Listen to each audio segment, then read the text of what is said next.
Apakah Bapak Ibu sering lupa menaruh kunci atau dompet? Apa kita juga selalu ingat untuk pinjam uang tapi lupa untuk mengembalikan? Lupa merupakan kondisi yang umum dialami oleh setiap orang. Namun, bila sifat pelupa sudah lama kita alami atau sering terjadi, hal ini tetap perlu diwaspadai. Karena biasanya, kalau lupa itu kan disebabkan oleh pertambahan usia. Tapi kendati demikian, sifat pelupa terkadang juga bisa dialami oleh orang-orang yang masih muda. Lalu hal apa saja yang biasanya orang sering lupa? Apa aja? Nah, ini ada surveinya. Coba kita lihat ya. Menurut Karen Bola, seorang peneliti dari Johns Hopkins, Amerika, berikut adalah hal-hal yang orang sering lupa. 83% orang lupa nama orang. Kemudian di urutan kedua, orang lupa lokasi atau tempat. Dan yang ketiga, orang lupa nomor telepon, dan orang lupa dengan kata-kata, bahkan apa yang baru diucapkan. Kalau kita lagi bicara, tiba-tiba ada yang mendistract, ada yang motong, kita lupa mau ngomong apa. Dan yang terakhir, orang lupa dengan wajah orang. Ini yang secara umum surveinya membuktikan seperti ini. Dan jika kita lupa dengan hal apa saja yang baru kita lakukan, artinya Anda bisa menjadi bagian dari 38% populasi dunia ini yang juga melakukan hal yang sama. Pernah nggak ada orang yang buka kulkas, tiba-tiba dia lupa, saya mau ambil apa ya? Pikun atau mudah lupa adalah gejala awal yang khas dari penyakit Alzheimer. Orang dengan penyakit ini biasanya kesulitan untuk mengingat kejadian atau percakapan yang baru saja dia lakukan. Dan seiring berjalannya waktu, gejala ini akan semakin memburuk. Sehingga membuat orang tersebut kehilangan kemampuan untuk melakukan aktivitas sehari-hari dengan sangat baik. Di samping sulit mengingat, orang yang mengidap penyakit lupa atau Alzheimer, itu sangat menakutkan ya. Itu satu momok dalam dunia saat ini. Bukan hanya pada orang yang kelihatannya sudah tua, yang tadi saya katakan, orang muda pun mulai mengalami demensia. Lalu pertanyaannya, apa yang menjadi penyebab demensia? Salah satu adalah gula. Gula adalah sumber dari semua penyakit, termasuk demensia. Kalau anak yang terlalu banyak gula, itu mereka menjadi hiperaktif, tidak bisa diam, ADHD ya. Kalau di dalam otak orang dewasa terlalu banyak gula, itu jadi demensia atau Alzheimer. Kalau di mata itu jadi penyakit glukoma. Kalau di gigi itu jadi apa?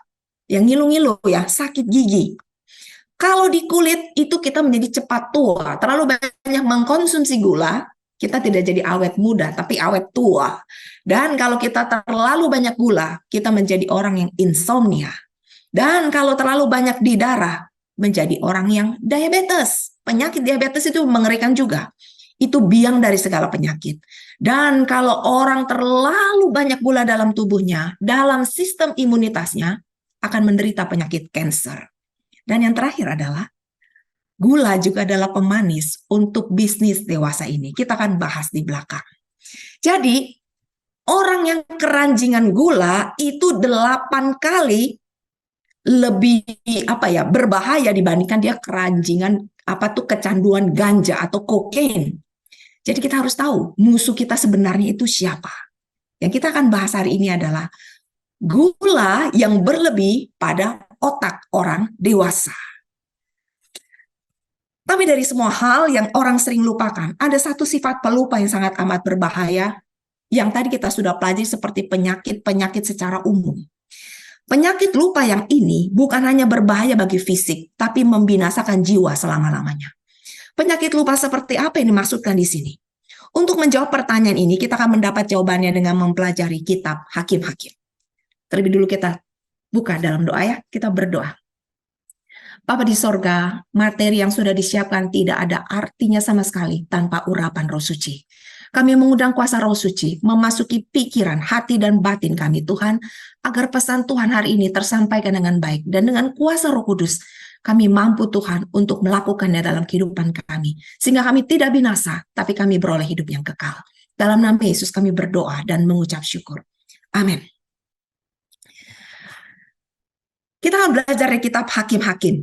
Kitab Hakim-Hakim diawali dengan keadaan rohani bangsa Israel setelah Yosua mati. Dikatakan di sana, sesudah Yosua mati, orang Israel bertanya kepada Tuhan, siapakah daripada kami yang harus lebih dahulu maju menghadapi orang Kanaan untuk berperang melawan mereka?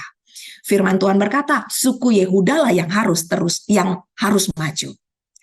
Kalau kita melihat saat itu, pada permulaan orang Israel tampak sangat mengandalkan Tuhan. Mereka selalu bertanya kepada Tuhan sebelum mereka melakukan sesuatu. Tapi pada akhirnya, sikap dan kebiasaan ini perlahan mulai berubah. Kita perhatikan di ayat paling terakhir dari kitab Hakim-Hakim. Kitab Hakim-Hakim itu berisi 21 pasal. Dan di ayat penutup, di ayat paling akhir, Hakim-Hakim 21 ayat 25 dituliskan di sana. Pada zaman itu, tidak ada raja di antara orang Israel. Setiap orang berbuat apa yang benar menurut pandangannya sendiri. Jadi keadaan rohani bangsa Israel seperti anak ayam kehilangan induknya. Liar dan hidup sesuka hati mereka. Pertanyaannya, kenapa bisa seperti itu? Jawabannya seperti ini. Hakim-Hakim 2 ayat 10-12. Bangkitlah sesudah mereka itu angkatan yang lain. Angkatan yang tidak mengenal Tuhan. Ataupun perbuatan yang dilakukannya bagi orang Israel. Lalu orang Israel melakukan apa yang jahat di mata Tuhan dan mereka beribadah kepada para Baal. Mereka meninggalkan Tuhan, Allah nenek moyang mereka yang telah membawa mereka keluar dari tanah Mesir, lalu mengikuti Allah lain. Dari antara Allah-Allah bangsa di sekeliling mereka, dan sujud menyembah kepadanya, kepada Baal, sehingga mereka menyakiti hati Tuhan. Jadi ternyata sesudah kematian Yosua, mereka berubah setia. Ada yang menarik di Hakim-Hakim pasal 3, kita lihat di sana. Allah membiarkan beberapa bangsa lain untuk tetap tinggal di Kanaan. Inilah bangsa-bangsa yang dibiarkan Tuhan tinggal untuk mencobai orang Israel itu dengan perantaran mereka. Yakni semua orang Israel yang tidak mengenal perang Kanaan. Jadi generasi tua bangsa Israel itu berperang. Dan generasi muda yang di bawahnya mereka itu tidak pernah berperang. Maksudnya hanyalah supaya Allah bisa melatih keturunan-keturunan orang Israel yang tidak mengenal perang yang sudah-sudah dilatih berperang oleh Tuhan. Jadi perhatikan, Allah sengaja membiarkan beberapa bangsa lain untuk tetap tinggal di Kanaan. Kenapa seperti itu? Karena Allah dengan hikmatnya yang luar biasa, tahu persis jika manusia sudah nyaman dan enak hidupnya, mereka cenderung lupa sama Tuhan. Oleh sebab itulah Allah memandang perlu dengan sengaja membiarkan beberapa bangsa lain untuk tetap tinggal di Kanaan. Dengan satu maksud, supaya keturunan-keturunan mereka yang tidak mengenal perang dilatih berperang oleh Tuhan. Bapak Ibu, seperti halnya bangsa Israel dulu yang dilatih berperang oleh Allah, kita juga harus ingat bahwa posisi kita sebagai umat Tuhan dalam dunia sekarang ini bukan berada di kapal pesiar yang santai-santai, do nothing, nggak ngapa-ngapain. Tapi kita berada di kapal perang. Kalau umat Tuhan hidupnya seperti di kapal pesiar, maka kerohaniannya sudah pasti akan turun ke bawah. Akan sangat rentan dan terbuai oleh bujukan setan. Pada akhirnya kita semua akan terhilang kalau hidup kita terlalu santai. Tapi kalau umat Tuhan yang hidupnya seperti di kapal perang, maka dia akan selalu waspada dan berjaga-jaga. Oleh karena itulah Allah dengan hikmatnya memandang perlu untuk terus melatih umat Tuhan dalam posisi berperang. Orang-orang yang diizinkan Tuhan, dibiarkan Tuhan menderita kanker, itulah satu contoh peperangan yang harus kita alami secara pribadi. Jangan lupa, ada beberapa tokoh Alkitab yang justru jatuh ke dalam dosa yang mengerikan, justru saat mereka dalam masa damai dan tidak lagi pergi berperang. Salah satu contoh yang sangat jelas yang sering disebutkan Alkitab adalah Raja Daud. Kita lihat di 2 Samuel 11 ayat 1. Pada pergantian tahun, pada waktu raja-raja biasanya maju berperang, maka Daud menyuruh Yoab maju beserta orang-orangnya dan seluruh orang Israel. Mereka memusnahkan Bani Amon dan mengepung kota Rabah. Daud sedang apa? Daud sendiri santai-santai di soto rumahnya di Yerusalem. Apa yang terjadi? Justru Daud jatuh dalam dosa perzinahan dengan Batsheba karena sedang tidak berperang seperti biasanya. Peristiwa ini mengingatkan kita untuk selalu waspada dan berjaga. Umat Tuhan harus selalu ingat bahwa kita masing-masing menghadapi peperangan rohani kita masing-masing. Berhala apa yang sebenarnya bercokol dalam pikiran dan hati kita. Kita lanjutkan. Kembali ke kitab Hakim-Hakim. Ini adalah daftar nama hakim-hakim yang pernah memimpin bangsa Israel. Semua hakim-hakim ini jumlahnya 13 orang. Mereka semua dipimpin dan dipilih langsung oleh Tuhan, kecuali satu, namanya Abimelek. Abimelek ini bukan pilihan Allah. Dia mengangkat dirinya sendiri untuk menjadi hakim. Allah tidak memilihnya. Dan yang menjadi musuhnya itu bukan bangsa lain yang dibiarkan Tuhan tinggal di Kanaan. Tapi menjadi musuh Abimelek adalah orang-orang bangsa Israel sendiri. Ya, perhatikan, setiap kali bangsa Israel berubah setia, Allah sengaja membiarkan bangsa-bangsa lain untuk menawan mereka. Dan setiap kali Allah memakai pola yang sama untuk menyadarkan bangsa Israel dari kemurtatan dan ketidaksetiaan mereka. Caranya adalah apa? Menyerahkan mereka ke dalam tangan bangsa-bangsa lain. Tujuannya cuma satu, mendisiplin dan menyadarkan mereka. Jadi selalu ingat, bangsa lain yang mampu menjajah bangsa Israel bukan karena bangsa yang lebih hebat dan kuat, tapi karena Allah yang mengatur dan mengkondisikannya. Pola ini yang Tuhan selalu pakai. Kita ingat Raja Nebukadnezar dari kerajaan Babel pernah diizinkan Tuhan untuk menawan bangsa Yehuda. Jadi catat baik-baik, ingat baik-baik pesan Tuhan hari ini. Peperangan-peperangan yang kita hadapi selalu dalam kendali Tuhan. Jangan takut. Ya, tadi Cirosi bilang, saya takut sebenarnya. Jangan takut, ada Allah. Ya, kata menyerahkan berasal dari kata Ibrani neten, yang bisa juga diartikan mengizinkan, membiarkan, melemparkan, dan mengkondisikan. Kata ini menarik kita simak. Jadi sepanjang seseorang berada di tangan Tuhan, maka proteksi Tuhan sepenuhnya dia terima. Tapi ketika seseorang mulai meninggalkan Tuhan, berjalan menjauhi Tuhan, maka Tuhan mencabut perlindungan bagi mereka atas segala mara bahaya. Tapi Tuhan tidak pernah meninggalkan, tidak benar-benar meninggalkan umatnya begitu saja. Allah mendisiplin dan mendidik mereka untuk mau kembali bertobat. Kita ingat Yesaya pasal 59 berkata, sesungguhnya tangan Tuhan tidak kurang panjang untuk menyelamatkan dan pendengarannya tidak kurang tajam untuk mendengar. Tapi yang merupakan pemisah antara kamu dan Allahmu ialah segala kejahatanmu. Dan yang membuat dia menyembunyikan diri terhadap kamu ialah, sehingga ia tidak mau mendengar, ialah segala dosamu. Terbukti bukan? Tapi sekali lagi, Allah yang Maha Kasih selalu rindu untuk menuntun kita kembali bertobat. Dan di zaman itu Tuhan membangkitkan hakim-hakim yang menyelamatkan mereka dari tangan perampok. Allah yang Maha Kasih tahu persis apa yang harus dilakukan untuk menyadarkan umatnya. Sama seperti kita, saat pergumulan itu menghampiri kita, itu adalah satu cara Tuhan untuk menarik kita kembali, menyelamatkan kita dari cengkraman setan. Bapak Ibu, hakim yang dimaksud di sini berbeda dengan hakim zaman now yang bertugas di pengadilan. Tapi hakim yang dimaksudkan di sini ini lebih tepat diterjemahkan sebagai penyelamat.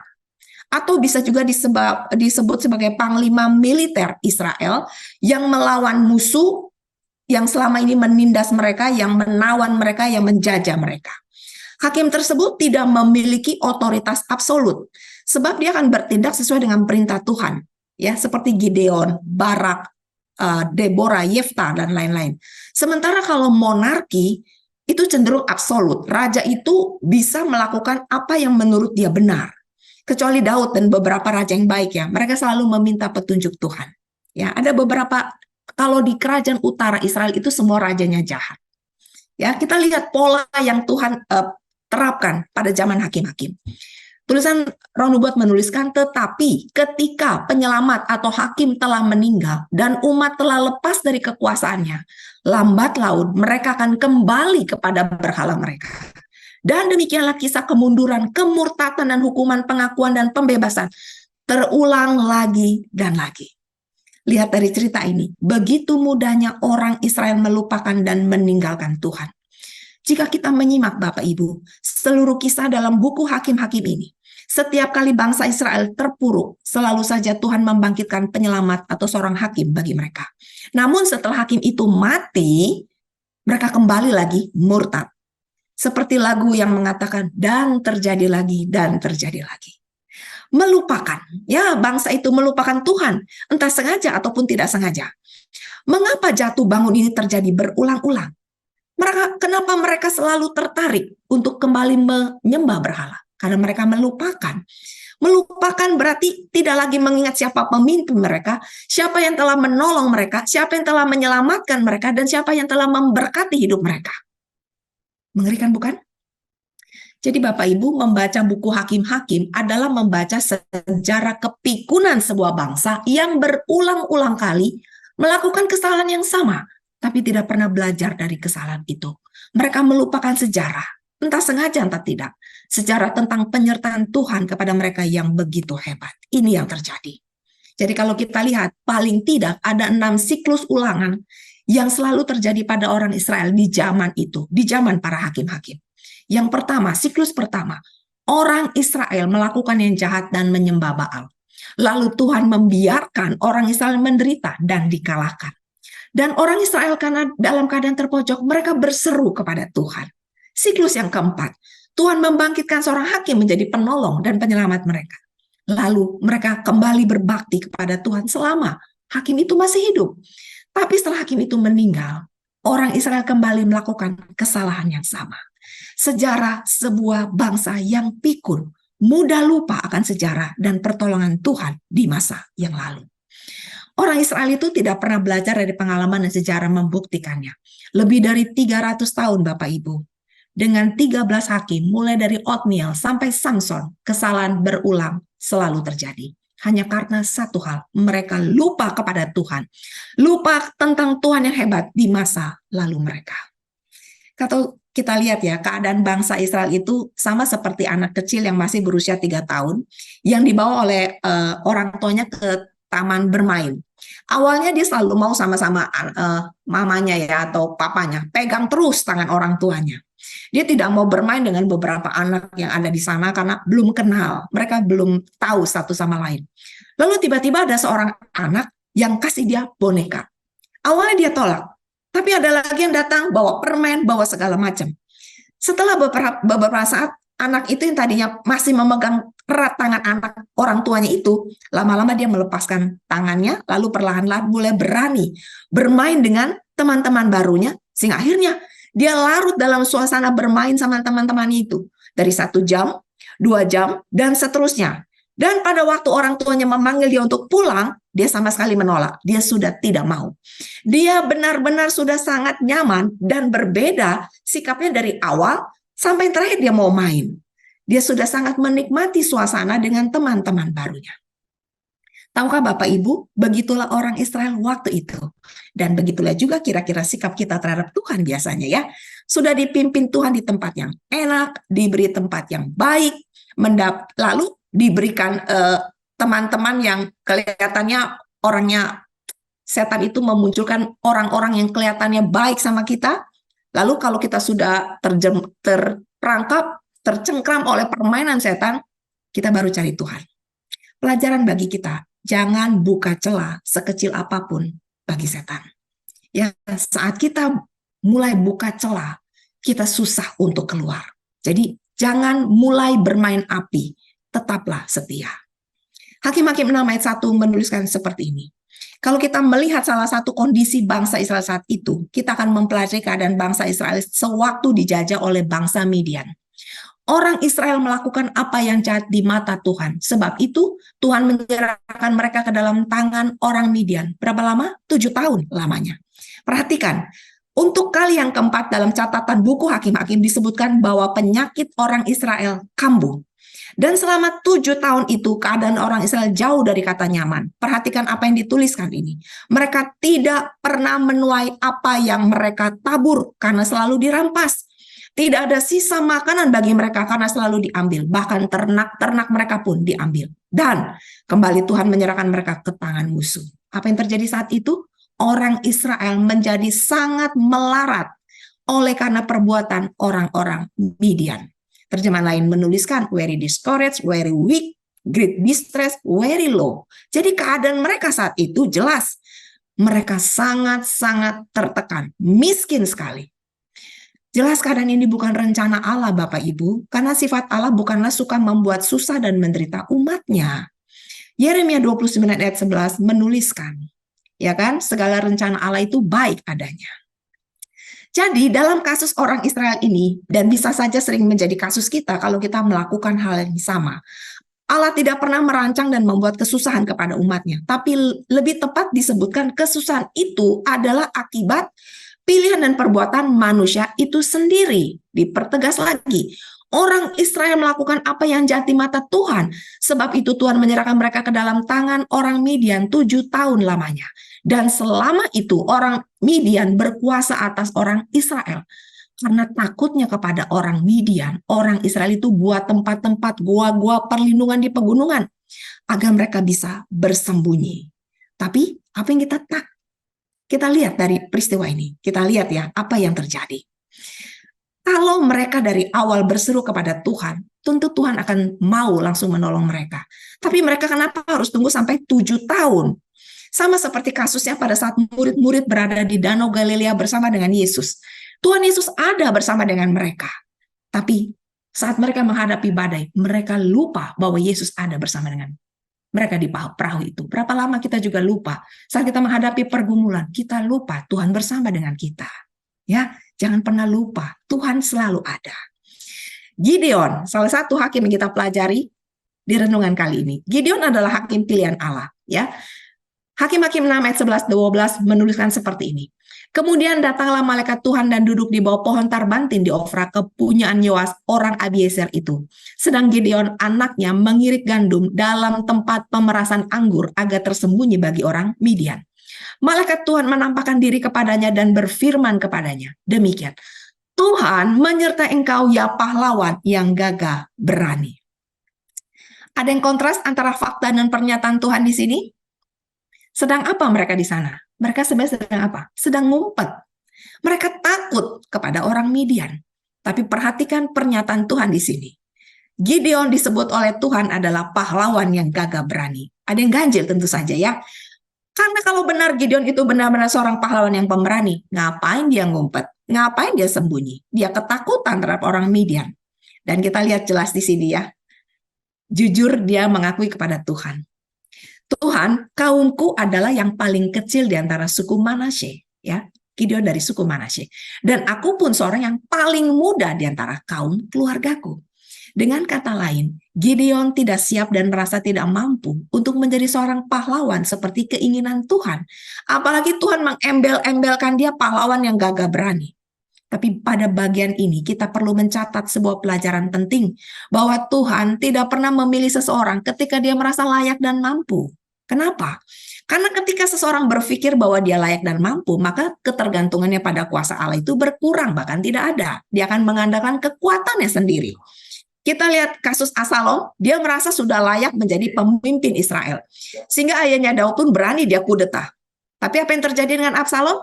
Hidupnya berakhir tragis. Dan jangan lupa, selama sepak terjangnya ingin menjadi raja, sama sekali tidak ada catatan Alkitab bahwa dia mengandalkan Tuhan dalam hidupnya. Dengan kata lain, Absalom tidak pernah mengandalkan Tuhan. Yang menyebut Gideon sebagai pahlawan itu bukan manusia, tapi Allah sendiri yang menyatakannya. Catatan lain yang perlu disimak adalah pada waktu Gideon dipilih, dia pada posisi sedang ngapain? Apakah dia sedang duduk santai? Tidak.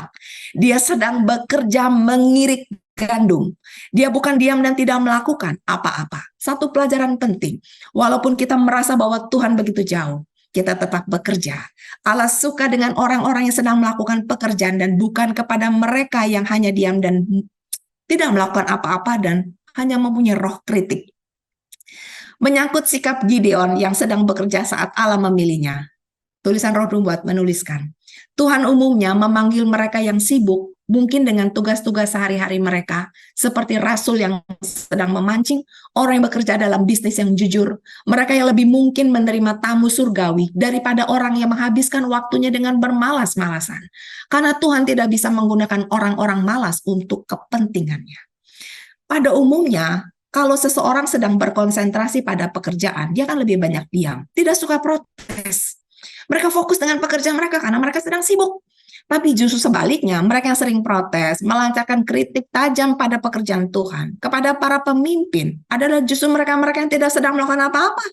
Mereka ini yang punya banyak waktu mengamati orang lain, memperhatikan kesalahan orang, mencari celah untuk mengkritik orang itu. Jika demikian adanya, jangan pernah berharap Allah mau pakai orang seperti itu. Bapak Ibu, roh kritik itu sangat berbahaya. Allah memilih Salomo, bukan Absalom yang kelihatannya gagah. Karena Salomo diam, tidak banyak berkomentar. Allah memilih Musa dari padang yang sunyi, bukan Korah, Datan, dan Abiram yang suka memberontak dan banyak bicara. Diam di sini menunjukkan bahwa engkau sedang bekerja dan fokus untuk pekerjaanmu. Dan berbicara banyak memberi indikasi bahwa sebenarnya kita sedang tidak melakukan apa-apa. Ya, jadi teguran keras bagi kita, Tuhan tidak berkenan kepada kemalasan. Pelajaran lain adalah hanya mereka yang merasa dirinya hampa, bukan siapa-siapa.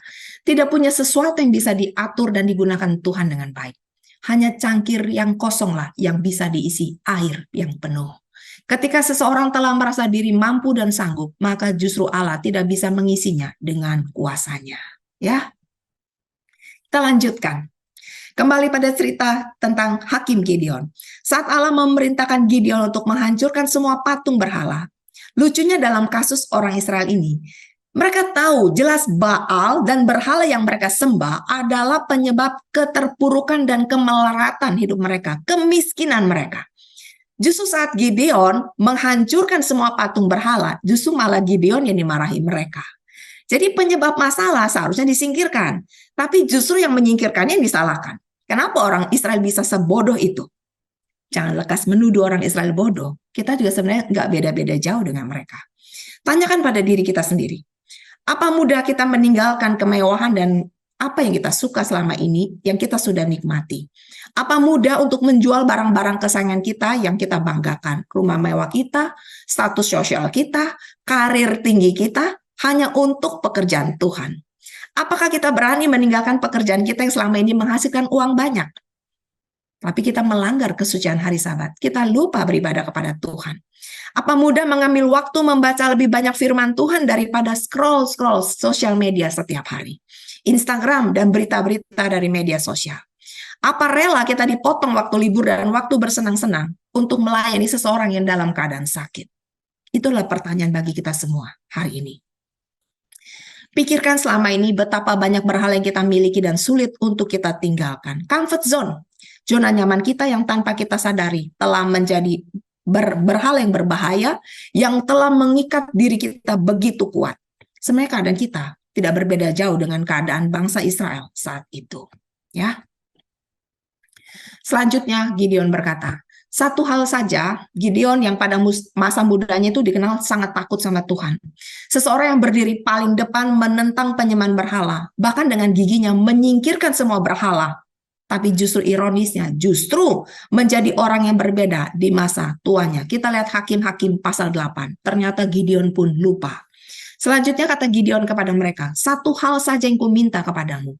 Baiklah kamu masing-masing memberikan anting-anting dari jarahan. Jadi setelah mereka mengalahkan bangsa Midian, mereka mengambil banyak jarahan termasuk anting. Musuh itu beranting-anting emas sebab mereka orang Ismail. Lalu mereka menjawab, kami mau memberikannya dengan suka hati. Dan setelah dihamparkan selai kain, maka masing-masing melemparkan anting-anting dari jarahan ke atas kain itu. Kemudian Gideon mengumpulkan kan anting-anting itu, dan membuat efod dari semuanya itu dan menempatkan di kotanya di kota Ofra. Di sanalah orang Israel mulai berlaku serong dan kembali menyembah efod itu. Inilah yang menjadi jerat bagi Gideon dan seisi rumahnya.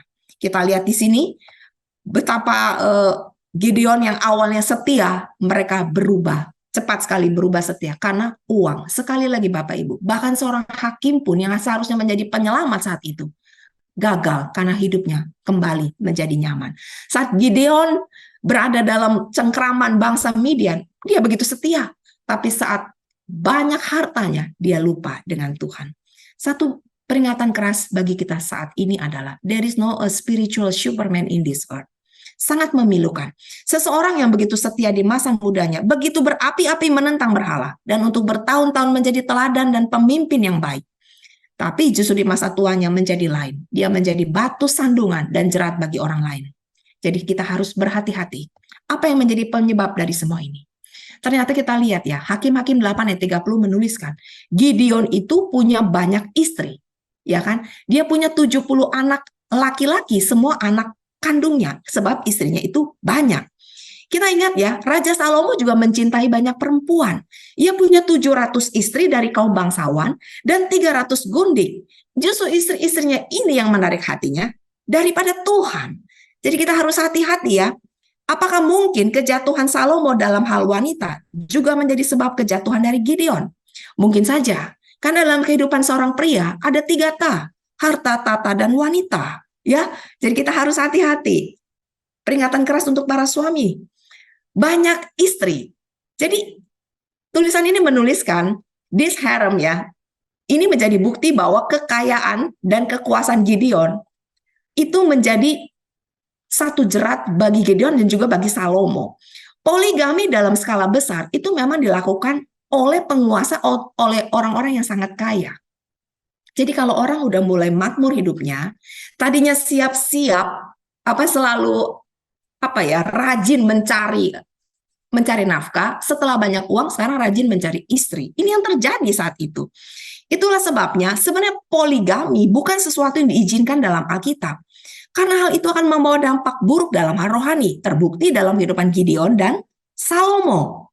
Namun demikian itu dipraktekkan di zaman Alkitab, karena memang sebenarnya simbol untuk kekayaan, untuk satu bukti kekayaan dan kekuasaan bagi mereka yang dalam kondisi sebagai raja dan bangsawan. Bapak Ibu, persoalan sebenarnya itu letaknya bukan pada kekayaan atau kemiskinan, tapi sebenarnya hubungan pribadi kita dengan Tuhan. Bisa dipastikan bahwa ketika Gideon dan Salomo jatuh, mereka tidak punya lagi atau kehilangan hubungan pribadi yang sebelumnya mereka miliki dengan Tuhan selama bertahun-tahun. Mereka mendadak melupakan Allah karena sudah terpikat kekayaan dan wanita. Begitu banyak juga pemimpin rohani kehilangan pengaruhnya saat dia mulai kehilangan hubungan pribadinya dengan Tuhan. Jadi hati-hati saat kita sedang berada di puncak. Harus ingat, jangan pernah lupakan Tuhan supaya kita tidak terjerat seperti mereka. Hati-hati dengan kemakmuran. Di tengah-tengah kemakmuran, bahaya selalu mengintai. Di sepanjang zaman, kekayaan dan kemuliaan selalu mendatangkan bahaya pada kerohanian. Bukan cawan yang kosong yang sukar kita angkut, melainkan cawan yang penuh sampai di tepi, yang harus dijaga keseimbangannya. Bukan begitu? Malapetaka dan kemalangan mungkin menyebabkan kesusahan, tapi justru kemakmuran yang sangat berbahaya bagi kehidupan rohani. Kecuali sifat manusia tetap ditaklukkan kepada kehendak Allah, kecuali ia disucikan oleh kebenaran, maka kemakmuran sudah pasti akan mendatangkan kecenderungan yang lazim kepada pencobaan. Seperti penyakit lupa bangsa Israel, yang Israel itu kambuh lagi dan kambuh lagi. Kita lihat setelah Gideon mati, kembalilah orang Israel berjalan serong dengan mengikuti Baal. Orang Israel tidak ingat kepada Tuhan yang telah melepaskan mereka dari tangan semua musuh di sekelilingnya. Jadi penyakit bangsa Israel tidak jauh-jauh, lupa dan lupa. Pelajaran rohani dari keadaan rohani bangsa Israel saat itu, jangan sandarkan keadaan dan pertumbuhan kerohanian kita kepada siapapun, ya, kepada manusia, bahkan pemimpin rohani sekalipun, siapapun dia. Kita sendiri harus memiliki hubungan pribadi dengan Tuhan. Karena kalau kita menggantungkan kondisi kerohanian kita pada manusia, kita akan mundur dan mudah mundur dan kalah. Karena kita menggantungkan iman kita kepada pemimpin. Sama kepada zaman hakim-hakim ini. Bangsa Israel itu setia. Hakim-hakim itu masih hidup. Tapi setelah mereka mati, mereka berubah setia. Kenapa? Karena mereka menggantungkan pertumbuhan iman mereka kepada orang lain. Jadi kita pun akan itu terjatuh kalau kita menggantungkan kerohanian kita bukan kepada Tuhan, tapi kepada manusia. Ini sangat berbahaya. Lalu pertanyaannya, bagaimana caranya agar kita bisa menang dan terus bertumbuh? Kita bisa belajar dari kisah Maria dan Marta. Ada apa di sana? Ketika Yesus dan murid-muridnya dalam perjalanan, tibalah ia di sebuah kampung. Seorang perempuan yang bernama Marta menerima dia di rumahnya. Perempuan itu mempunyai seorang saudara yang bernama Maria. Maria ini duduk dekat kaki Tuhan dan terus mendengarkan perkataannya. Sedang Marta sibuk sekali melayani. Ia mendekati Yesus dan berkata, dia marah, "Tuhan, tidakkah kau peduli bahwa saudaraku membiarkan aku melayani seorang diri? Suruhlah dia membantu aku." Tapi Tuhan malah menjawabnya, "Marta, Marta, engkau khawatir dan menyusahkan diri dengan banyak perkara, tapi hanya satu saja yang perlu. Maria telah memilih bagian yang terbaik yang tidak akan diambil daripadanya." Kalau kita membaca kisah ini, apa yang kita bisa pelajari di sini? Skala prioritas. Apakah Marta salah dalam cerita ini? Sebenarnya tidak salah. Marta orang yang sangat rajin, sigap, sibuk dalam melayani. Kalau kita punya usaha restoran, Kita pasti akan sangat senang kalau punya anak buah, punya staf seperti Marta yang rajin bekerja dan bisa diandalkan, bukan? Dan kita mungkin tidak senang kalau punya anak buah yang hanya duduk-duduk nggak ngapa-ngapain seperti Maria. Betul nggak? Lalu kenapa Tuhan Yesus malah menegur Marta yang sibuk dan rajin melayani? Kerinduan segala zaman menuliskan dengan sangat amat jelas. Satu hal yang dibutuhkan Marta adalah ketenangan, semangat pengabdian, kerinduan yang lebih dalam. Tentang apa? Tentang pengetahuan mengenai masa depan, kehidupan abadi dan rahmat yang diperlukan untuk kemajuan rohani. Perjuangan Kristus membutuhkan pekerja yang cermat dan penuh semangat. Ada lapangan luas bagi para Marta dengan semangat mereka dalam pekerjaan keagamaan yang aktif. Namun, ya, biarlah mereka terlebih dahulu duduk bersama Maria di kaki Yesus. Biarlah ketekunan, ketepatan waktu dan tenaga disucikan oleh kasih karunia Kristus. Maka kehidupan akan menjadi kekuatan kebaikan yang tak terkalahkan. Lewat tulisan ini kita bisa mengerti yang ditegur oleh Tuhan Yesus itu bukan sikap Marta yang rajin. Melainkan Marta tidak memprioritaskan untuk fokus dulu mendengar firman Tuhan dengan duduk dekat kaki Yesus seperti yang Maria lakukan. Bapak Ibu, pekerjaan Tuhan, pelayanan Tuhan tanpa mengikut sertakan kuasa Allah, itu semua akhirnya membuat kita melakukan dengan sungut-sungut dan marah-marah seperti Marta marah-marah kepada Maria. Pada akhirnya pelayanan kita tidak menjadi berkat. Ya, kita harus tahu persis apa yang harus menjadi prioritas kita sebelum melayani. Bapak Ibu, ada satu kecenderungan yang luar biasa yang sedang terjadi saat ini. Mary Douglas ya, seorang ahli antropologi dari Inggris, dia menuliskan, tampaknya benar bahwa pertumbuhan ilmu pengetahuan dan sekularisme membuat kekristenan yang terorganisir itu terancam. Jadi prioritas umat Tuhan yang awalnya baik itu mulai berubah seiring dengan perjalanan kemajuan teknologi. Ada satu profesor yang bernama penulis ya, Scott Galloway, dia menulis selama 20 tahun terakhir di Amerika Serikat, jumlah orang yang mengaku tidak beragama itu meningkat 25 juta. Orang sudah mulai lupa dengan Tuhan. Sinyal terkuat ketiadaan iman itu muncul karena penggunaan internet yang terus meningkat. Dan itu menjauhkan banyak orang Amerika dari agamanya. Setiap hari ada 3,5 miliar orang di dunia yang terlibat dalam pencarian sesuatu di Google. Google telah dianggap sebagai dewa informasi zaman now, zaman digital. Pengguna Facebook setiap harinya ada 1,2 miliar orang. Jadi dunia kekristenan secara perlahan tapi pasti sudah menggantikan Alkitab dengan Google. Bahkan sekarang ada teknologi AI, ChatGPT. Orang dimanjakan untuk mencari tahu apa saja yang mereka tahu, yang mereka mau tahu. Membuat orang malas untuk mempelajari dan menggali Alkitab. Bahkan tugas sekolah dan kuliah pun pakai teknologi AI. Kalau zaman dulu kita ada tugas di kuliah, sekolah, kita pasti membalik-balik buku. Sekarang enggak, tinggal klik dan kopas, split second jadi. Manusia dimanjakan oleh kemajuan teknologi. Bapak Ibu, secara tidak sadar manusia dibuat semakin malas. Semua orang yang mau cari info tinggal bilang, Google it, ya kan? Facebook, Instagram, Twitter, jumlah penggunanya meningkat secara signifikan dalam beberapa tahun belakangan ini. Gaya hidup orang dulu yang awalnya rajin dan hemat berubah menjadi boros, suka senang-senang, liburan santai-santai. Uang yang ada kebanyakan untuk menikmati hobi-hobi dan lain sebagainya yang menyenangkan hati. Tuhan dilupakan. Lalu daily time spent on social networking juga meningkat terus. Orang seru sekali kalau sudah stuck dengan gadgetnya masing-masing. Kita lihat ya, rata-rata itu 2,5 jam orang stuck di internet. Eropa, ya, kekristenan di Eropa merosot secara tajam. Orang lupa, orang tidak suka lagi beribadah. Kalaupun ada, kebanyakan diisi oleh orang-orang berusia lanjut. Orang anak-anak muda tidak suka lagi beribadah. Eropa itu pusat dan asal kekristenan di abad masa lalu. Saat ini telah menjadi kumpulan manusia sekuler. Orang tidak suka lagi beribadah. Kalaupun beribadah, anak-anak muda itu kalau dengerin khotbah, ikutin acara, mereka tidak suka lagi gaya konservatif, panjang, dan bertele-tele. Mereka ingin yang simple, enak, dan ringan. Tidak mau lagi yang bertele-tele. Ya. Anak-anak di era milenium tidak mau yang rumit, tidak mau berbelit-belit, tidak mau panjang bertele-tele. Tidak suka barang-barang yang sebenarnya ya dibilang mahal, mereka ada yang suka juga. Tapi pada umumnya mereka menginginkan sesuatu yang simple, sederhana, cepat, instan, praktis, efektif, murah tapi berkualitas. Bahkan ya, bukan makanan aja cepat saji. Fast food sermon pun cepat saji, ya kan? Khotbahnya harus cepat saji. Jadi, anak muda sekarang itu susah untuk bisa fokus lama-lama. Mereka suka yang sebentar aja, nggak ngapa-ngapain, yang penting saya hadir di gereja, ya, nyenengin orang tua, beribadah, cukup hadir, paling lama 20 menit, bosen, yang penting kan saya hadir di tiap ibadah Sabat. Datang, duduk, dengar sebentar, potluck, hehehe, pulang. Tidak ada yang perlu saya persiapkan untuk dibagikan kepada saudara seiman saya di gereja. Hati-hati kita bisa terjebak dalam rutinitas yang membosankan kalau itu terus yang kita lakukan. Kerohanian kita tidak bisa bertumbuh kalau kita hanya disuapi. Kita harus bisa mulai makan sendiri. Artinya jangan hanya dengar satu arah. Mulailah belajar Alkitab sendiri dan mulai belajar membagikannya. Bersiap untuk melayani sesama, bukan hanya untuk dilayani. Bahaya sekali.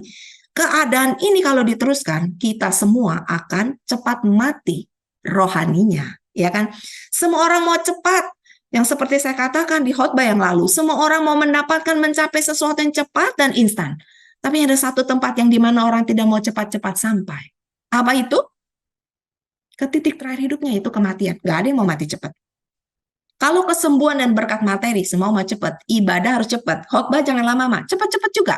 Tapi kalau mati, entar dulu Tuhan, saya masih hidup. Mau hidup 1000 tahun lagi.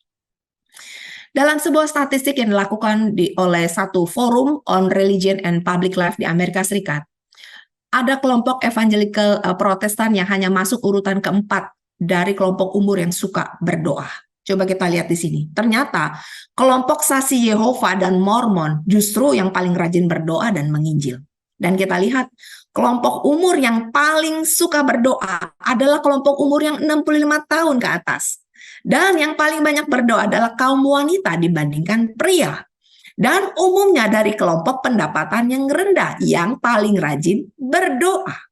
Kita lihat di sini, survei ini membuktikan semakin maju dan semakin makmur keadaan ekonomi suatu negara, maka biasanya jumlah orang ateisnya bertambah banyak. Karena mereka merasa, tanpa Tuhan pun saya sudah kaya raya dan hidup saya nyaman dan enak. Dan ini terlihat dari hasil survei ini. Kita lihat ya. Kenyamanan adalah musuh daripada pertumbuhan iman. Manusia mudah lupa sama Tuhan kalau hidupnya sudah nyaman, sehat dan banyak uang. Dan setan tahu hal itu, ya. Mari bersyukur untuk satu periode dalam yang kita semua hadapi, seluruh dunia hadapi. Kapan itu?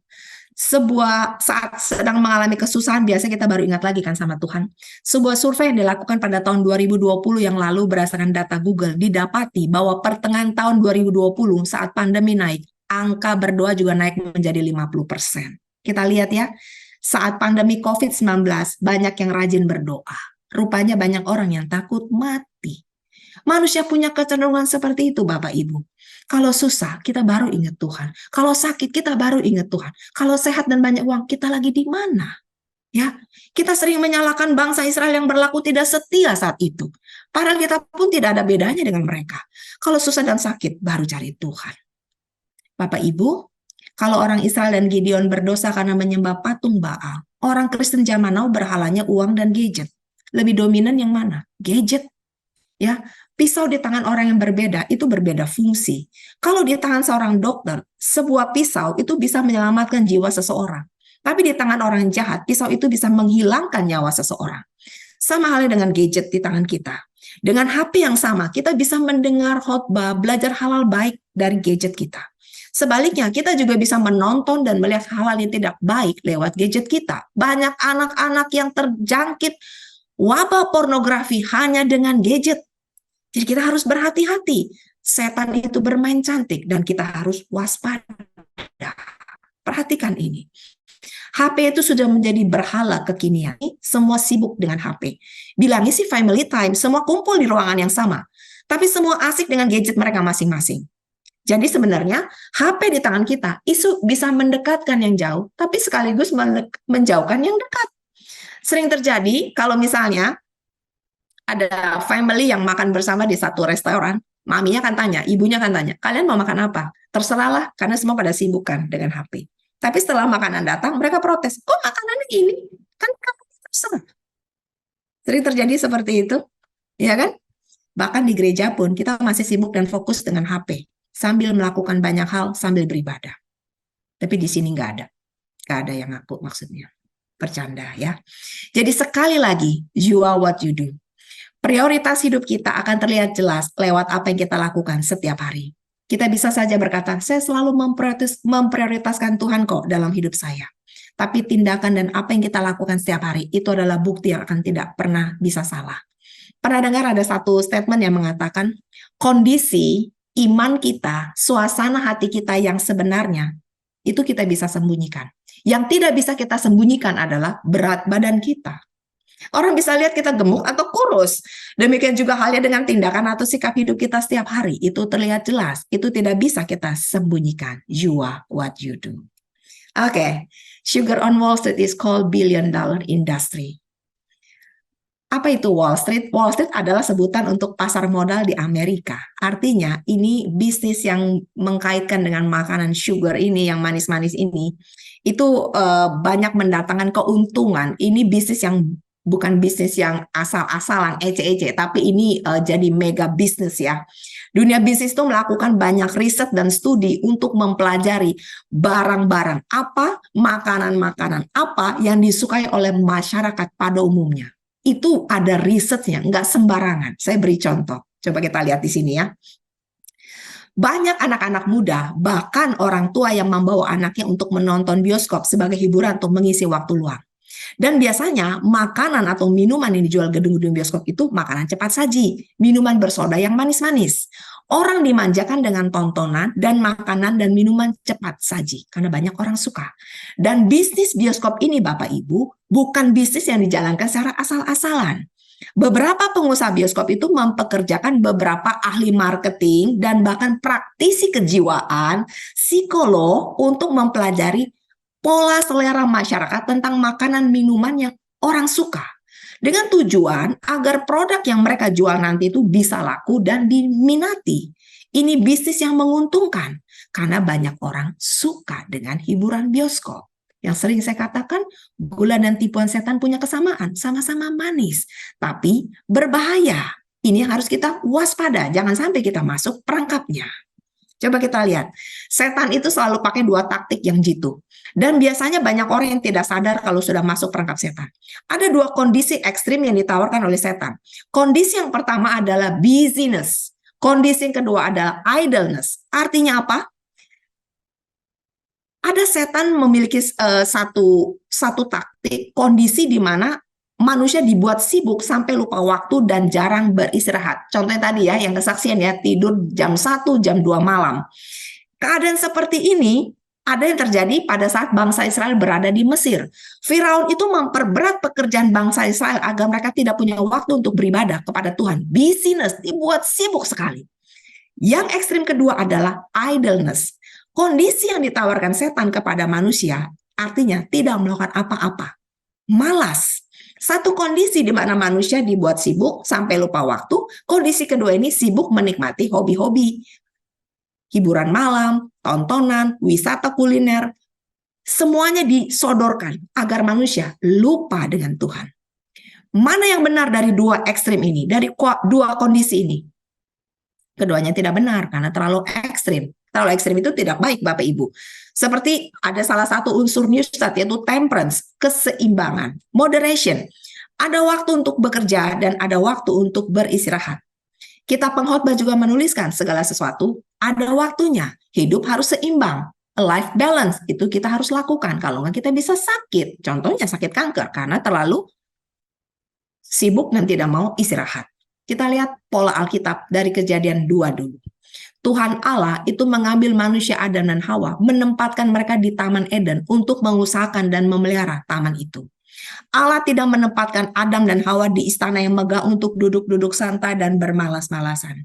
Tapi Allah menempatkan mereka di Taman Eden untuk mengusahakan dan memelihara taman itu. Adam dan Hawa bekerja dan tidak duduk santai. Dan setelah 6 hari bekerja, mereka beristirahat di hari Sabat. Inilah pola yang Allah ciptakan sejak awal. Ini adalah pola hidup yang terbaik. Sayangnya manusia sudah memilih dua ekstrim.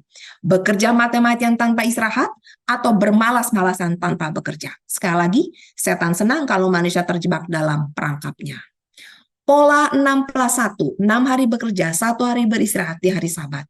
Artinya, tidak ada 1 hari Sabat tanpa diawali dengan 6 hari bekerja.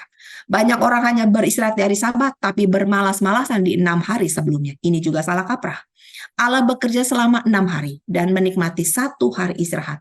Pola inilah yang Allah berikan kepada manusia ciptaannya. Dan manusia harus mengikuti pola yang sama dengan Allah agar tubuh kita sehat. Ya, Bapak Ibu, satu-satunya cara untuk bertumbuh dalam anugerah adalah dengan melakukan pekerjaan yang Kristus telah berikan kepada kita untuk terlibat dan meningkatkan kemampuan kita di dalam menolong dan menjadi berkat bagi mereka yang membutuhkan pertolongan dari kita. Kekuatan datang dengan berlatih. Aktivitas adalah tanda bahwa kita mengalami namanya kehidupan. Mereka yang berusaha mempertahankan kehidupan kekristenannya yang secara pasif menerima berkat yang datang dari anugerah dan tidak melakukan apapun untuk Kristus, hanya mencoba hidup dengan makan tanpa bekerja. Dan dalam kerohanian, hal ini selalu mengakibatkan kemunduran dan pembusukan. Hati-hati, tidak boleh ada kemalasan dalam hidup kita. Bicara dengan banyak hal tentang kemalasan dan lupa akan Tuhan. Saya akan tunjukkan beberapa video. Kita belajar tentang kesetiaan dari seekor anjing. Kita lihat ya.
Seekor anjing yang tahu membalas budi kebaikan orang yang sudah memberinya makan.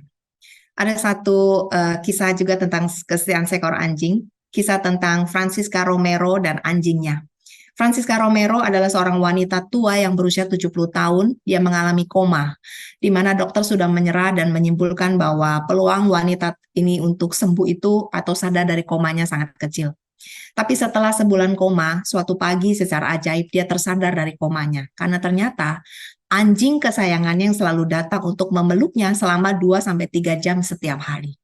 Dan kata-kata pertama yang diucapkan oleh wanita itu dibisikkan oleh anjing itu kepadanya. Lalu saat dia mulai sadar, kalimat pertama yang diucapkan oleh Francisco Romero ini adalah, "Di manakah malaikat putih yang membisikkan kepadaku setiap hari bahwa semuanya akan baik-baik saja?" Para dokter terkejut dengan apa yang dikatakan oleh Francisca Romero. Mereka tidak mengerti bagaimana dia bisa mengingat kehadiran anjingnya. Jadi, Francisca Romero ini sadar dari komanya hanya dengan pelukan dari seekor anjing. Luar biasa bukan? Ada satu video lagi, kita perhatikan di sini.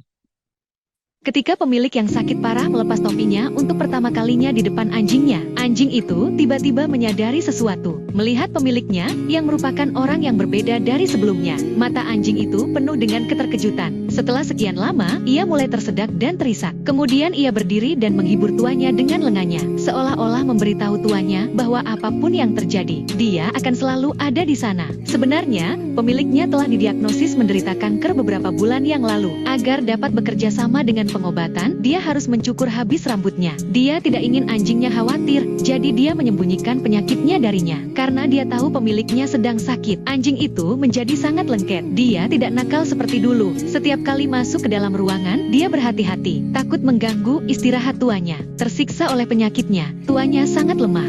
Saat dia berbaring di tempat tidur, dia memandang anjingnya. Dia hampir tidak bisa mengangkat tangannya untuk mengelus kepala kecilnya. Pada hari itu, pemiliknya harus pergi ke rumah sakit untuk menjalani perawatan kemoterapi kedua. Meskipun dia memberitahu anjingnya sebelum dia pergi bahwa dia akan segera kembali. Tapi anjing itu sangat khawatir sehingga dia tetap berada di depan pintu tanpa makan atau minum. Dia menunggu dari siang hingga malam. Matanya penuh dengan kekhawatiran. Ketika dia datang ke keluarga ini 5 tahun yang lalu, dia hanyalah seekor anak anjing. Saat itu, ia sangat aktif dan nakal. Dia selalu membuat kekacauan di dalam rumah, tapi pemiliknya tidak pernah membencinya. Sebaliknya, mereka merawatnya dengan hati yang toleran dan penuh kasih. Seiring berjalannya waktu, dia tumbuh besar dari seekor anak anjing kecil. Ketika tuannya pulang ke rumah, dia mengibas-ngibaskan ekornya dan menyambutnya dengan penuh semangat, seolah-olah memberitahu tuannya betapa dia sangat merindukannya. Anjing itu berbaring dengan tenang di pelukan tuannya. Tampaknya ingin menghibur tuannya dengan cara ini. Setiap kali pemiliknya membelai dia dengan lembut, suatu penyakit telah mengganggu ritme kehidupannya. Anjing itu tidak tahu apa yang terjadi pada tuannya. Yang dia tahu hanyalah bahwa dia tidak bisa mengajaknya bermain seperti dulu. Tapi dia ingat masa lalu. Dulu dia sering mengajaknya berjalan-jalan di pantai, menyaksikan matahari terbit dan terbenam bersama, dan meninggalkan jejak kaki yang menyenangkan di salju bersama-sama. Sejak tuannya jatuh sakit, anjing itu tidak pernah keluar rumah lagi. Dia tetap diam di sisi tuannya setiap hari, dengan anjing di sisinya.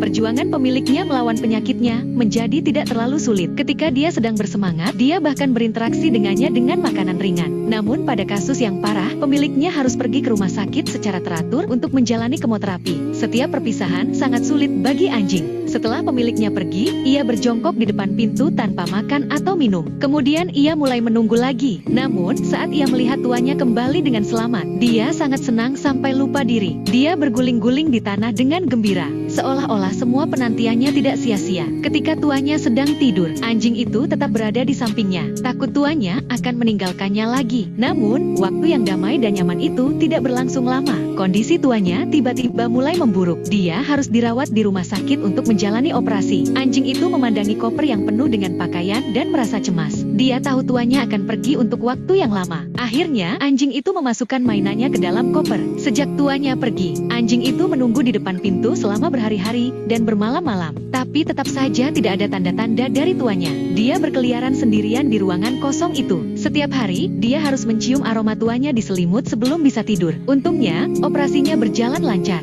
Tapi dia harus tinggal di rumah sakit untuk sementara waktu. Anjing itu tidak pernah berpisah dengan tuannya begitu lama. Kerinduan akan tuannya membuat berat badannya turun. Dia berteriak-teriak karena cemas di rumah. Staf medis harus merekam video dia dengan pemiliknya untuk meredakan kerinduannya. Ketika ia melihat tuannya yang telah lama hilang di layar, ia sangat gembira sehingga ia berdiri dan ingin memeluknya. Tapi tangannya berhenti di udara. Tapi dia tidak bisa menyentuh tuan yang dia rindukan. Dia membawa bola mainan favoritnya, seolah-olah dia ingin memberikan hadiah yang berharga ini kepada tuannya. Tatapan penuh harap anjing itu tetap tertuju pada layar. Pada hari tuannya pulang dari rumah sakit, ekor anjing itu bergoyang-goyang kegirangan. Pemiliknya membawa bola mainan itu untuk bermain dengannya. Namun, tanpa diduga anjing itu menolak. Dia tahu bahwa pemiliknya masih sangat lemah setelah operasi. Anjing itu meletakkan kepalanya di pangkuan tuannya. Dia menatapnya dengan penuh cinta, berharap tuannya akan segera sembuh. Setelah masa penyembuhan, kesehatan tuannya berangsur-angsur pulih. Dia bisa mengajak anjingnya bermain lagi seperti sebelumnya. Anjing itu berlari bebas di atas rumput seperti angin, menikmati kebahagiaan yang menyertainya. Anak anjing bukan hanya hewan peliharaan. Mereka adalah bagian dari keluarga.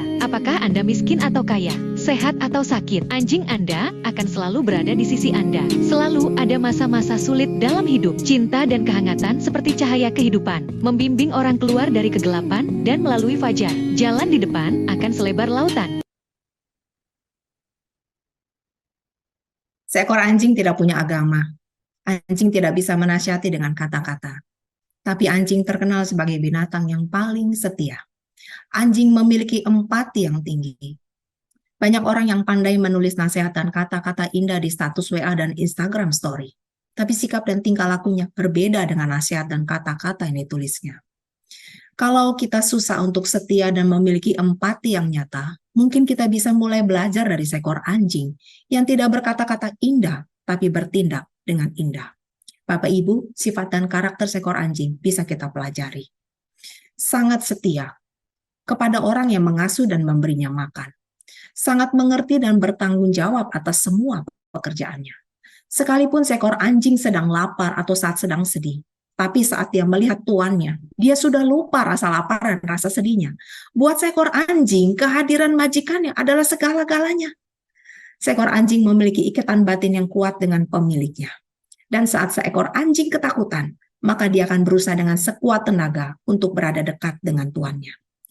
Apakah karakter kita sudah bisa menyamakan karakter seekor anjing?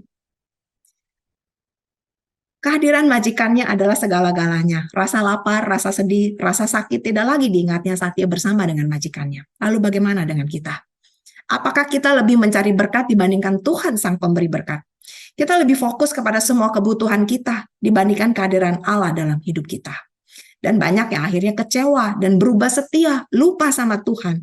Saat apa yang mereka harapkan dari Tuhan tidak mereka dapatkan. Dan mereka akhirnya meninggalkan dan benar-benar melupakan Tuhan.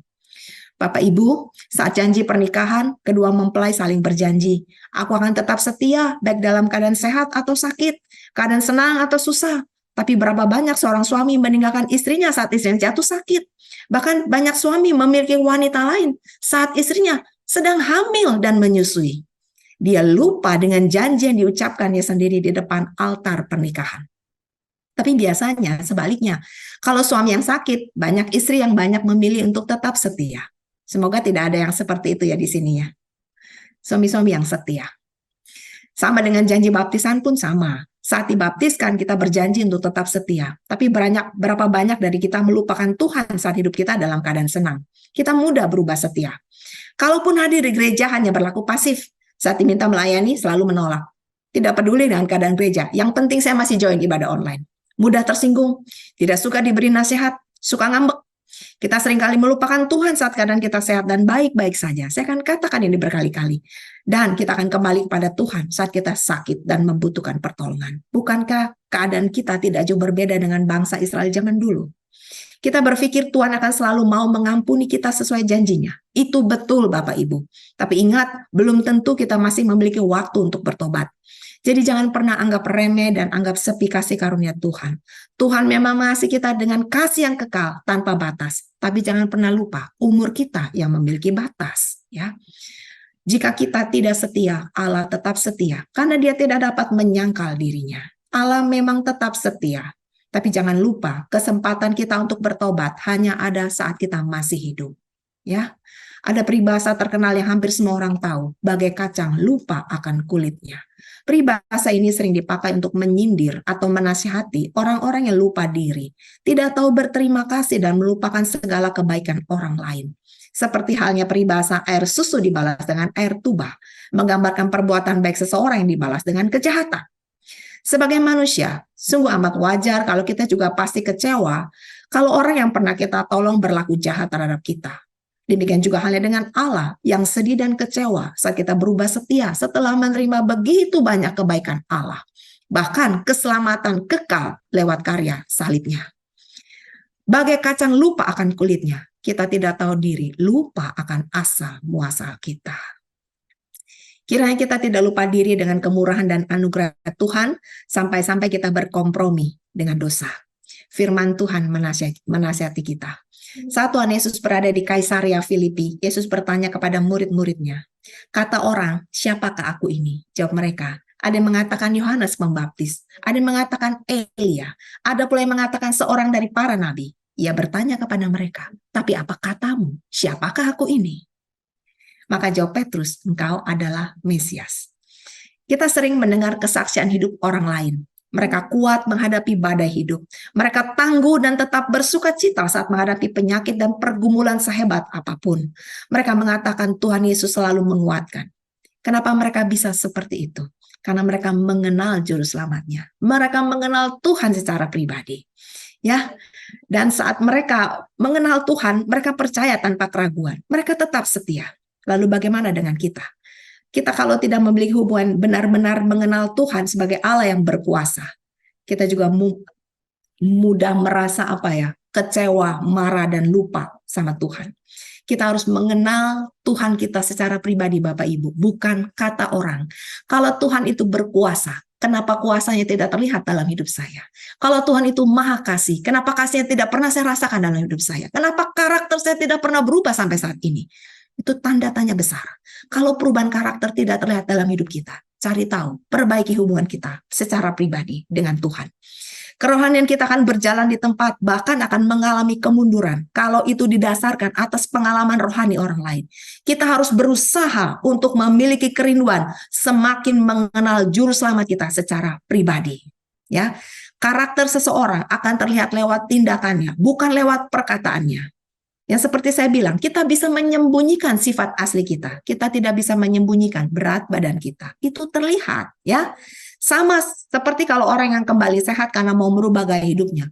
Perubahan dia itu tidak bisa tertransfer. Kesehatan yang diperoleh orang itu karena merubah gaya hidupnya tidak bisa tertransfer ke kita. Kita sendiri harus mau mulai berubah.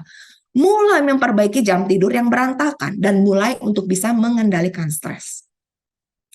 Kesimpulannya adalah Bapak Ibu, jangan sandarkan kondisi kerohanian kita pada manusia. Kita harus memiliki hubungan pribadi dengan Tuhan. Hati-hati menggunakan waktu kita.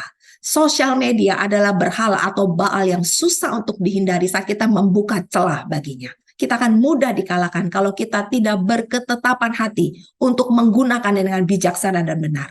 Setan tidak akan pernah mampu mengalahkan dan menyesatkan kita kecuali kita mengizinkannya. Ya, hari ini saya mengajak kita semua untuk berefleksi.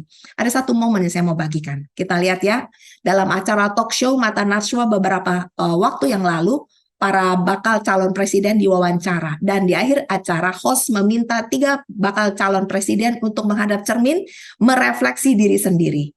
Jadi, Najwa Shihab selaku host memandang perlu agar para calon pemimpin Indonesia ini tidak hanya bisa menilai dan melihat orang lain, tapi juga bisa menilai dan melihat diri sendiri dengan jujur, termasuk berjanji pada diri sendiri. Kita lihat. Dan ketika masuk kuliah, ibumu pesan, Anies, yang kita miliki cuma nama baik, jaga nama itu baik-baik. Dan hari ini, sebelum saya berangkat ke Jogja, ibu saya mendoakan, dan ibu saya kembali mengatakan, Anies berada di tempat ini semata-mata karena Anies menjaga nama baik. Jaga nama baik itu baik-baik. Dan itulah refleksi saya pada sore hari ini. Terima kasih. Anies Baswedan, bakal calon presiden dari Koalisi Perubahan dan Persatuan. Kita kasih tepuk tangan sekali lagi, Mas Anies Baswedan. Terima kasih. Terima kasih. Terima kasih banyak. Terima kasih UGM. Teruslah jadi kampus yang kebanggaan kita. Thank you. Terima kasih. Tidak bisa saya lupakan adalah pesan kedua orang tua saya. Kalau soal jabatan jangan pernah kamu kejar. Kalau itu takdirmu, laksanakan dengan baik. Jangan pernah korupsi. Bismillahirrahmanirrahim. Ganjar Pranowo, bakal calon presiden. Mas Ganjar, terima kasih banyak. Terima kasih banyak waktunya sudah hadir di kolaborasi narasi dan UGM di Mata Najwa Onstage. Sekali lagi kita beri tepuk tangan untuk Ganjar Pranowo, bakal calon presiden. Jadi kalau Anda minta saya refleksi, saya ingin melihat sebelum saya meninggal, Indonesia menjadi negara bermartabat, negara terhormat. Saya ingin lihat tidak ada kemiskinan di Republik Indonesia. Saya ingin lihat anak-anak Indonesia kuat, gembira, senyum, orang tuanya gembira. Itu, Mbak Nana, itu yang mendorong saya. Kalau Anda minta refleksi saya tidak mau bangsa saya dihina terus. Saya ingin bangsa saya terhormat, berdiri di atas kaki sendiri. Pak Anies Baswedan berjanji untuk menjaga nama baik keluarga. Pak Ganjar Pranowo berjanji untuk tidak akan pernah melakukan korupsi. Prabowo Subianto berjanji untuk membuat Indonesia menjadi negara yang bermartabat dan tidak ada lagi kemiskinan. Semua berjanji. Hari ini, saya juga mau mengajak kita semua, termasuk saya, untuk mengambil waktu merefleksi diri kita masing-masing tentang cinta mula-mula kepada Tuhan dulu. Apakah itu sudah mulai memudar? Siapa yang sebenarnya bertata dalam hati dan pikiran kita? Siapa yang menjadi tuan dalam hidup kita? Mari kita akui dengan jujur agar Tuhan berkenan mengampuni kita. Kita perbaharui penyerahan diri kita kepada Tuhan. Ayat yang terakhir, pujilah Tuhan hai jiwaku, dan jangan lupakan segala kebaikannya. Hai anakku, janganlah engkau melupakan ajaranku, dan biarlah hatimu memelihara pikiran perintahku. Bapak Ibu, setiap zaman Allah selalu membangkitkan nabi-nabinya untuk menyadarkan umatnya untuk tetap setia. Kalau hari ini Bapak Ibu hadir dan masih hidup dan masih mendengar pesan ini, itu artinya Tuhan belum menyerah atas kita. Dan itu mengingatkan kita untuk tetap setia. Jangan pernah lupa akan kebaikan Tuhan. Seberapapun berat beban kita saat ini. Mari mengambil waktu merefleksi diri kita masing-masing tentang kasih mula-mula kepada Tuhan. Jangan sampai itu memudar dan kita lupa sama Tuhan. Tuhan mengingatkan masing-masing kita untuk tidak melupakan Tuhan karena terbujuk oleh setan. Kita harus selalu ingat akan kebaikan Tuhan bagi kita. Agar kita tidak berubah setia, karena itu berbahaya. Kita akan mengalami kebinasaan kekal, bukan hidup yang kekal. Tuhan memberkati. Amin.